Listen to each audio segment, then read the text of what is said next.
আসসালামু আলাইকুম। আশা করি আমার সকল বন্ধুরা ভীষণ ভীষণ ভালো সুস্থ আছে। আলহামদুলিল্লাহ আমরাও ভালো আছি। Hello guys, welcome back to our channel. প্রতিদিনের মতো নতুন একটা ভিডিওতে সবাইকে স্বাগত জানাই। আমার নিউজ রাজবলাকে সবাইকে ওয়েলকাম জানিয়ে ছোট্ট একটা ভিডিও নিয়ে তোমাদের সামনে চলে এলাম। দেখতেই পাচ্ছ বন্ধুরা, এখানে আমি সিদ্ধ ভাত নিয়ে এসেছি, একেবারেই ফেনা ভাত যাকে বলা হয়।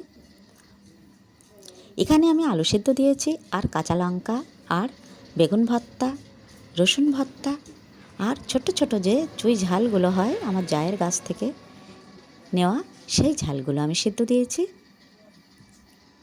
এই চুনি লঙ্কা তোমরা কে কে দেখেছো আমাকে কমেন্ট করো তো বন্ধুরা। এই চুনি লঙ্কা বা চুই ঝাল এটাকে আমরা বলে থাকি। এই ঝালগুলোই এত ঝাঁঝালো ঝাল, সেটা তোমাদের সাথে বলবো কি।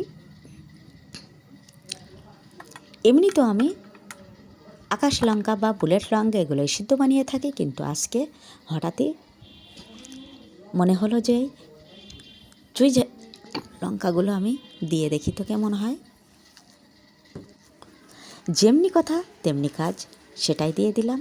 এখন আমি ভর্তা সিদ্ধ থেকে একটু বেগুন নিয়ে সাইডে কাঁচা লঙ্কা ও সিদ্ধ লঙ্কা আর কাঁচা পেঁয়াজ দিয়ে এই বেগুনটা আমি এখন মেখে নেব। এই অসাধারণ খাবারটা আমি আগে একেবারেই জানতাম না। ফেনা ভাত বা খুদের ভাত শুনলে আমার একেবারে মাথা গরম হয়ে যেত, কিন্তু আমি ইউটিউবে অনেকজনের ভিডিও দেখেছি। দেখি তো ফেনা ভাত এভাবে বানিয়ে, সত্যিই বন্ধুরা সেটা আর বলবো কি। পোলাও, কোরমা, মাংস, মাছ কিছুই লাগবে না, যদি থাকে সকাল দুপুর যে কোনো সময় এই ফেনা ভাত বা খুদের ভাত একেবারেই অসাধারণ মজার। এই ভাতটা আমি অবশ্যই কয়েকদিন ট্রাই করেছি, তোমরা চাইলে ট্রাই করে দেখতে পারো। যারা যারা একেবারেই পছন্দ করো না তারা কিন্তু একবার ট্রাই করে দেখতে পারো, অসম্ভব মজা। শুরুতে একটা লাইক দেবে বন্ধুরা, একেবারে স্কিপ করবে না, ফুল ভিডিওটা ওয়াচ করে দেবে। অনেক কষ্ট করে একটা ভিডিও বানাতে হয়। তোমরা যদি সেই ভিডিও দেখে সুন্দর করে কমেন্ট করো, তাহলে কিন্তু আমার নতুন করে ভিডিও বানানোর মোটিভেট আরও বেড়ে যায়। আর অনেক আগ্রহ নিয়ে, অনেক খুশি নিয়ে আবারও আমরা নতুন একটা ভিডিও বানাতে শুরু করে দিই। এখানে ভর্তা মাখা হচ্ছে, আর ভর্তা মাখা দিয়ে ফেনা ভাত কি সুন্দর, কি মজার লাগে, সেটা তোমরা একবার ট্রাই করে দেখো।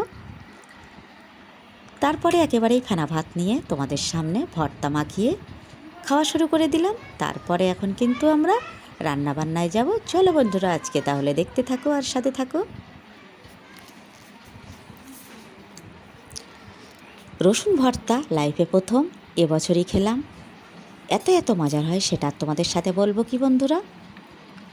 ভর্তা মানেই মজা, সেটা তো জানতাম, কিন্তু এই সিদ্ধ ভাতের সাথে এই ভর্তাগুলো মাখা যে এত এত মজার হয় সেটা আর বলবো কি। এখন আমি প্রায় এটা বানাতে থাকি। ছাদের উপরে আমার অনেকগুলোই কুমড়ো গাছ হয়েছে, সেই কুমড়ো পাতা দিয়ে এখন এই শীতের সময় কিন্তু আমার ফেনা ভাত বা খুদের ভাতটা একেবারেই জমে যাবে। আর আমি যা যা করবো সেটাই তোমাদের সাথে শেয়ার করব। একেবারেই গ্রাম্য জীবন, গ্রাম্য স্টাইলে আমরা যা যা করি, যা যা খাই, যা কিছু সব কিছু তোমাদের সাথে আমরা শেয়ার করি। একটা ভিডিও বানাতে কিন্তু অনেকটাই কষ্ট হয় বন্ধুরা, তাহলে কিন্তু আবারও অনেক আনন্দ নিয়ে নতুন নতুন ভিডিও বানাই, ভীষণই ভালো লাগে তোমাদের সঙ্গে শেয়ার করতে। এখানে একবার কাটাকুটি করে নিয়ে চলে এলাম বন্ধুরা। সবজিটা আর দেখাতে পারবো কিনা জানি না, তবে এখানে আমি পাঙ্গাস মাছ কেটে একেবারে সুন্দর করে পরিষ্কার করে নিয়ে এসেছি। এখানে আমি ভাজা করে ঝোল বানাবো, সেটাই দেখতে থাকো। আর আমি তো এই সিঙ্গেল উনুনেই রান্না করে থাকি বেশিরভাগ। এখানে রৌদ্রে বসে শীতের সময় গায়ে রৌদ্র লাগিয়ে কিন্তু রান্না করতে কত যে মজার। যারা যারা আমরা গ্রামে থাকি আর গ্রাম্য জীবন আমাদের, তারাই কিন্তু জানি এত সুন্দর লাগে রৌদ্রের মধ্যে শীতের সময় রান্না বানাতে আর রৌদ্রে বসে দুপুরের খাবারটা খেতে।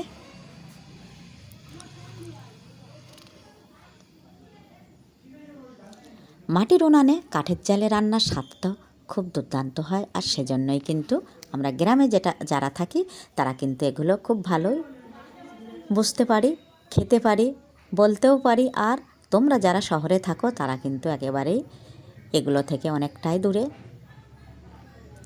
একটু হয়তো মাজা ঘষা লাফামজা করতে গেলে একটু কষ্ট হয়ে যায়, কিন্তু তবুও ভীষণই ভালো লাগে। আমাদের এই জীবনটাই কিন্তু ভীষণই ভালো। আমরা কিন্তু শহরে গিয়ে একেবারেই থাকতে পারবো না, আর আমাদের একটুও ভালো লাগে না। ভাতটা নামিয়ে রেখে এখন আমি পাঙ্গাস মাছ কিছু ভেজে নিচ্ছি একেবারে অল্প পরিমাণে। সবাই তো এগুলো খেতে পছন্দ করে না।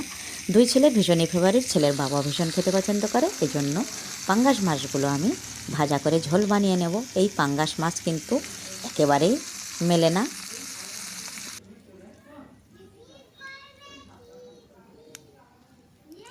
মাছটা ভাজা হয়ে গেছে, আমি কড়াই বসিয়ে দিলাম উনানে, দিয়ে দিলাম পরিমাণ মতো তেল। তেলটা গরম হওয়ার সাথে সাথে আমি পেঁয়াজ কুচিটা তো অবশ্যই দেব। প্রতিদিনের রান্নায় আমার তো এটা একেবারেই দিতেই হবে। একেবারেই ভুল বলে ফেললাম বন্ধুরা, এখানে কিন্তু আমি বাটা পেঁয়াজ ও বাটা মশলা ব্যবহার করেছি। আদা, রসুন, জিরা, লাল লাল লঙ্কা, কাঁচা পাকা মিলিয়ে আর পেঁয়াজটা বাটা করেই দিয়েছি একেবারে। আজকে একেবারে কোচানো পেঁয়াজ দিলাম না। এখন আমি তেলের সঙ্গে আমি মশলাটা সুন্দর করে কষিয়ে নেব। এই মাছটাতে এত যে তেল, সেজন্য আমি কম পরিমাণে তেল দিয়ে এটা ঝোল বানাবো। এই নদী বা সমুদ্রের তৈলাক্ত মাছ কিন্তু খেতে ভীষণই মজা হয়, কিন্তু একেবারেই আমার পছন্দ হয় না। এজন্য আমি খাই না, বাড়ির সবাই কিন্তু অনেকটাই পছন্দ করে। তার মধ্যে কিন্তু অনেকটাই মাছের মধ্যে তেল ছিল, সে তেলটাও আমি মশলার সঙ্গে সুন্দরভাবে কষিয়ে নেব। মাছের তেলটা যদি মশলার সঙ্গে না কষানো হয় তাহলে কিন্তু একটু কাঁচা কাঁচা গন্ধ ছাড়ে। এজন্য আমি সুন্দর করে মশলার সাথে কষিয়ে নিচ্ছি।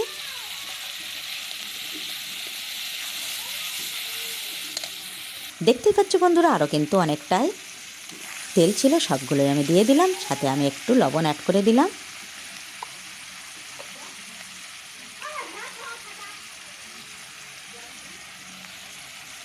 এখন দিয়ে দিচ্ছি আমি পরিমাণ মতো হলুদ। আবার একটু নাড়িয়ে নেব। মশলাটা আমি যত সুন্দর করে কষাতে থাকবো, যত নাড়াতে থাকবো, মশলাটা তত পাকিয়ে নেব। তারপরে কিন্তু মাছের ঝোলটা অসাধারণ টেস্ট হবে। সুন্দর কালার এসে গেছে, একটু লঙ্কা গুঁড়োও দিয়ে দিলাম। এখন আমি দিয়ে দিচ্ছি ভেজে রাখা মাছের পিসগুলো।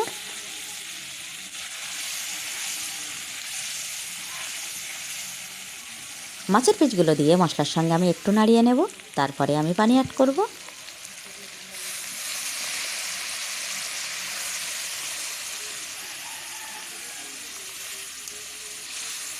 একে তো ভাজা মাছ, তাতে আবার একটু কষিয়ে নিলাম। এই স্বাদটা কিন্তু অসাধারণ হবে। আর এভাবেই আমি আজকে রান্নাটা শেষ করব। নেক্সট ভিডিওতে আবারও দেখা হচ্ছে বন্ধুরা। আমার সকল বন্ধুদের জন্য অনেক দোয়া ভালোবাসা রেখে আমি আজকের মতো ভিডিওটা এখানেই শেষ করব। যদি কিছু ভালো লেগে থাকে চ্যানেলটি অবশ্যই সাবস্ক্রাইব করবে। যেসব বন্ধুরা আগে থেকে চ্যানেলটি সাবস্ক্রাইব করে রেখেছে তাদের কিন্তু অসংখ্য অসংখ্য ধন্যবাদ। যেসব বন্ধুরা এখনও চ্যানেলটি সাবস্ক্রাইব করোনি, প্লিজ চ্যানেলটি সাবস্ক্রাইব করে আমার পাশে থেকো। মাছটা কষাতে দিয়ে পানি দিয়ে আমি কিন্তু ঢাকনা দিয়ে ঢেকে দিয়েছিলাম। এখন আমি ঢাকনাটা খুলে দেখি, একেবারেই রেডি। নামানোর আগে কিন্তু একটু ধনিয়া পাতা দিতেই হয়। এখন তো শীতকাল, একেবারেই ঘরে ঘরে ধনিয়া পাতা বাজারের সাথে এসে যায়। একেবারে ফাইনাল লুকটা তোমরা দেখে নাও বন্ধুরা। একেবারেই কিন্তু সেই স্বাদ হয়েছিল। আল্লাহ হাফেজ।